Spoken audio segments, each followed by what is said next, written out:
யோவான் எழுதின சுவிசேஷம் 8ஆம் அதிகாரம் முதல் 10 வசனங்களை வாசிக்கும் பொழுது அங்கே ஒரு சம்பவத்தை நாம் பார்க்கிறோம்.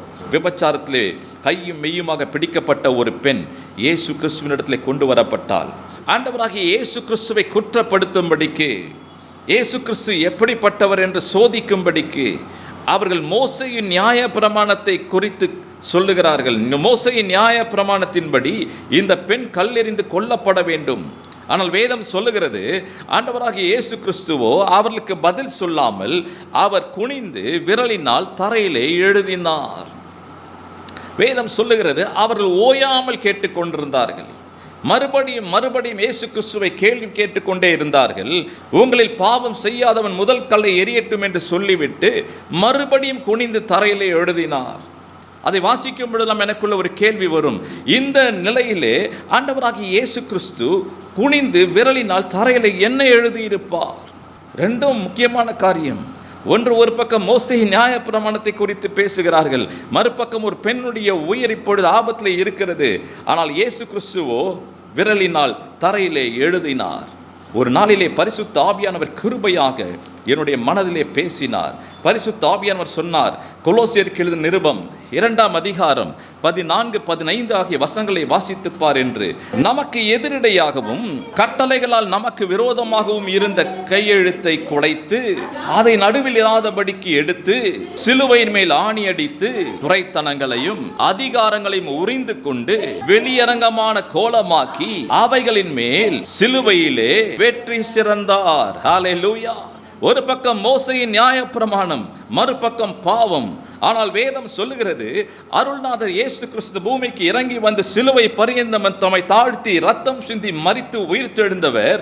அவர் எதற்காக இந்த உலகத்திற்கு வந்தாராம்? நமக்கு எதிரடையாகவும் கட்டளைகளால் நமக்கு விரோதமாகவும் இருந்த கையெழுத்தை குலைத்து அவர் தரையிலே எழுதும் பொழுது அவர் என்ன எழுதியிருப்பார்? I am cancelling these things against my people. I am changing these things against my people. I am delivering my people from this law, from this curse of this law. அவர் நமக்கு விரோதமாய் இருந்த கையெழுத்தை குலைத்து அதை நடுவில் இராதபடிக்கு எடுத்து அதை சிலுவையின் மேல் ஆணி அடித்து துரைத்தனங்களையும் அதிகாரங்களையும் உரிந்து கொண்டு வெளியரங்கமான கோலமாக்கி அவைகளின் மேல் சிலுவையிலே வெற்றி சிறந்தார். ஹல்லேலூயா. அந்த ஜெயத்தை தான் இயேசு கிறிஸ்து நமக்கு இன்றைக்கும் வாக்கு பண்ணுகிறவராயிருக்கிறார். பலர் பல விதங்களிலே நமக்கு விரோதமான காரியங்களை பேசலாம், பல காரியங்களை குறித்து நம்முடைய வாழ்க்கையிலே குற்றம் கண்டுபிடித்து ஜனங்கள் சொல்லலாம், நீ கிறிஸ்தவன் அல்ல, நீ கர்த்தருடைய பிள்ளை அல்ல, நீ கர்த்தருக்கு பிரியமானவன் அல்ல என்று ஒருவேளை சொல்லலாம். ஒருவேளை நமக்கு முன்பதாக இருக்கிற பொல்லாத பிசாசின் கிரியைகள் நமக்கு விரோதமாய் சவால் விடுகிறதா இருக்கலாம். ஆனால் ஆண்டவராகிய இயேசு கிறிஸ்து நமக்காக சிலுவையிலே ரத்தம் சிந்தினவர். அவர் அதை நம் நடுவிலே இருந்து எடுத்து சிலுவையின் மேல் ஆணி அடித்து அதை நமக்கு ஜெயமாய் மாற்றினார். பவுல் சொல்லுகிறார் ரோமர் 8:37, இவை எல்லாவற்றிலேயும் நாம் நம்மில் அன்பு கூறுகிறவர்களாலே முற்றும் ஜெயம் கொள்ளுகிறவராயிருக்கிறோமே. ஹல்லேலூயா. இவைகள் எல்லாவற்றிலும் கலாத்தியர் 3:13 சொல்லுகிறது, நம்முடைய பாவங்களை மட்டுமல்ல சாபங்களையும் ஆண்டவர் சிலுவையிலே சுமந்து தீர்த்தார். மரத்தை தூக்கப்பட்ட எவனும் சபிக்கப்பட்டவன் என்று எழுதியிருக்கிறபடி அவர் நமக்காக சிலுவையிலே சாபமானார்.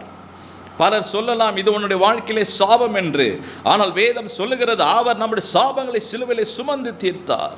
ஏசாயா 53:5 சொல்லுகிறது, நம்முடைய மீறல் நிமித்தம் அவர் காயப்பட்டு நம்முடைய அக்கிரம நிமித்தம் அவர் நொறுக்கப்பட்டார், நமக்கு சமாதானம் உண்டு பண்ணும் ஆக்கினை அவர் மேல் வந்தது, அவருடைய தழும்புகளால் குணமாகிறோம். He has done everything for us on the cross. முற்றுமுடிய ஜெயம் கொள்ளும்படிக்கு ஹல்லேலூயா நம்மை வெற்றி சிறக்க பண்ணுகிறவர்.